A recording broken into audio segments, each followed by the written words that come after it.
Which end of the field do you want to play on? So we are back. Down here. Okay. Arizona just won the toss, and they'll go on defense. That's the preferred selection if you win the coin toss and you know what you have to match or beat to continue overtime. Well, again, it started looking like Oregon was going to be able to walk away, big 14-0 lead, but Arizona held their own. They got an interception before the half, hit a touchdown, got it to 14-10, and then from that point on, it looked like Arizona was in charge, but Oregon has fought back. Oregon got themselves in a position with striking distance. Kreiner goes the distance. It looks like Arizona pulls away with a victory, but with 6 seconds left, Oregon, of course, gets the touchdown to tie this game up. First play of overtime for the Ducks. Masoli. Incomplete. It'll be second down and 10. LaMichael James, who tonight set the new freshman rushing record for the Pac-10, does it again. How about his jump cuts and how quickly he accelerates off of them? If you give him just a little bit of room, virtually impossible for a linebacker to be able to make a tackle in the alley. The coaches upstairs have had a chance to see what Arizona will set up with what kind of personnel they've got. Whatever it was, they ate James up with big Earl Mitchell. Can't say enough about that defensive tackle.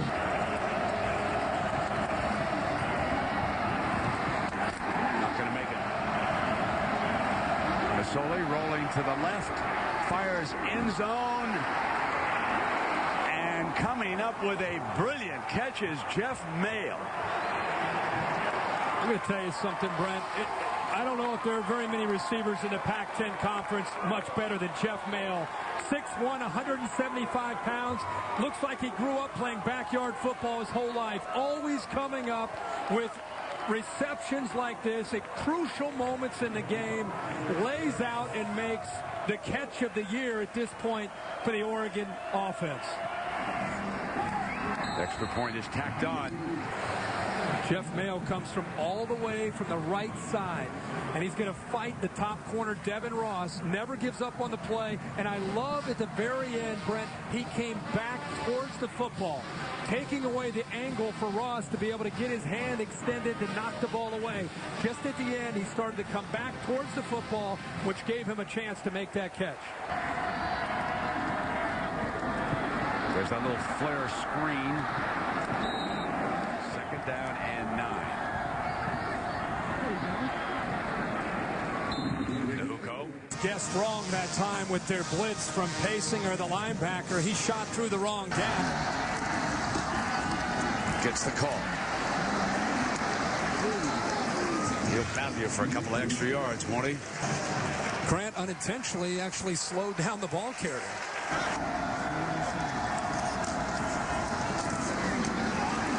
With a running play, loose ball. Lyman goes down. Oregon digging for it. Ducks say they've got it. If so, it's over. If they've got this loose ball, Ducks are celebrating. Hang on now. They're coming out.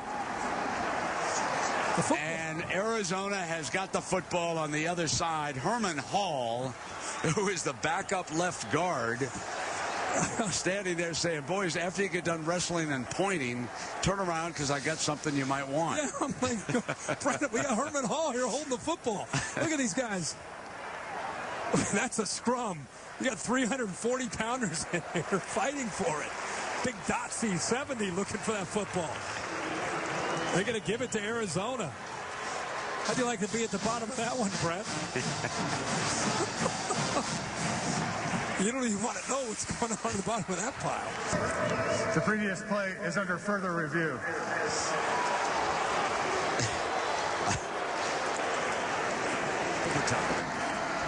Oregon with the lead. Pump fake by Foles. In trouble. Deep trouble. And a penalty flag is thrown. Pass was incomplete. And Stoops being restrained a little bit here. I think he wanted a late hit on his quarterback. Personal foul, face mask, defense, half the distance to the goal, first down.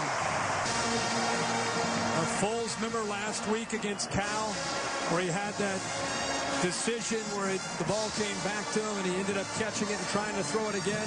Kind of reminds you of that as he's rolling to his right.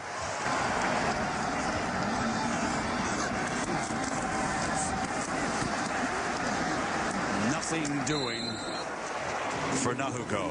But T.J. Ward, when he's healthy, remember he had the high ankle against Boise State and he missed 6 games. But when Ward is back there patrolling the middle of that defense, you seem to see more and more big hits coming from the back end. Foles on a short drop. Fires to the end zone for the touchdown. An extra point away. And for Kreiner, his 3rd touchdown catch of the night. Great job by Foles. Watch his footwork. Watch his patience. Waiting for Kreiner to work back to the outside. He had a slant initially designed to go back to the middle. It's taken away by 2 defenders. He slides back to the outside, and Foles hangs in there with him. Alex Indejas. We welcome you back to the 2nd overtime. I'm Brad Musburger with Kirk Herbstreit and Lisa Salters. Deadlocked at 38. You know the rules. After Arizona scored here, Herbie, they get the ball right back to start the 2nd overtime. That gives you a look at what Foles did that time. I mentioned Kreiner worked to the inside because of the slant. It's taken away. He bounces back to the outside. The ball is perfectly thrown low and away for just Kreiner to make the catch. We're in our 2nd overtime, late on a Saturday night. And the Pac-10 championship is on the line as far as getting in the driver's seat to get to potentially a Pac-10 championship. We wouldn't want it any other way to have a chance to get to the granddaddy of them all. 1st down and 10 for Foles.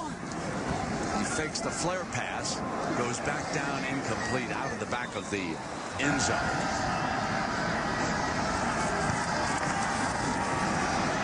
Pressure from the backside. Throws it away, and it'll be 3rd down and 10. And Kenny Rowe, number 58, going to be mentioned on some all Pac-10 teams. He's a junior. Oh, that was Ferris. Blake Ferris, the senior from San Jose, making the defensive play on Kreiner. 3rd down. Remember, this was a home run earlier. This was a touchdown for Kreiner. They hit it perfectly. It was against the blitz. He got behind the blitz. The lineman got downfield and went all the way for a touchdown. No shot that time.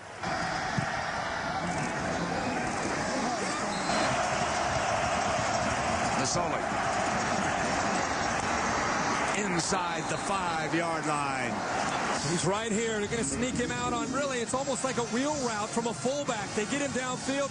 Nobody picks him up. They were focused on Mayo on the post to the middle of the field. It opened it up again to the outside for Big Ed Dixon. James. Short of the end zone. A little over a yard away, Kirby, from making a Rose Bowl showdown at home against Oregon State. 2nd and goal.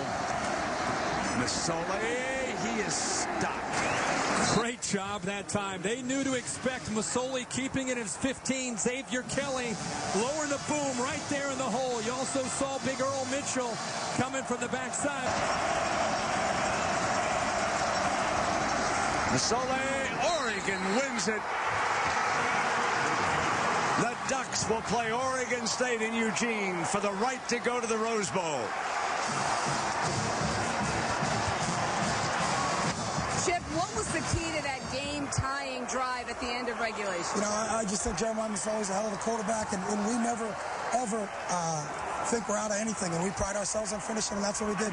And my hat's out to Arizona. That's one heck of a football team. Mike Stoops does an unbelievable job. Now, down 10 in the 2nd half, what started to go right for you guys? You know, we just started making plays. We got a lot of players, and when you play against a good team, you know, you're going to sustain. It's going to be an ebb and a flow, and you know, it was a heck of a football game. Pac-10's a tough league. All right, thanks. Congratulations. All right, thanks, Lisa. Guys, sorry about the battle. There have been civil wars in Oregon, but there has not been one as big as the one that is coming up on the night of December 3rd. Oregon and Oregon State will play for the right to go to the Rose Bowl. On the podium to accept Academy Awards. 8 have taken up residence in the Oregon Governor's Mansion. 2 won the Nobel Prize. 180 were named Fulbright Scholars. 67 have gone to the Olympics. And 1 was the first female to cross the North and South Poles. Not bad for a bunch of ducks. The University of Oregon. Spread your wings.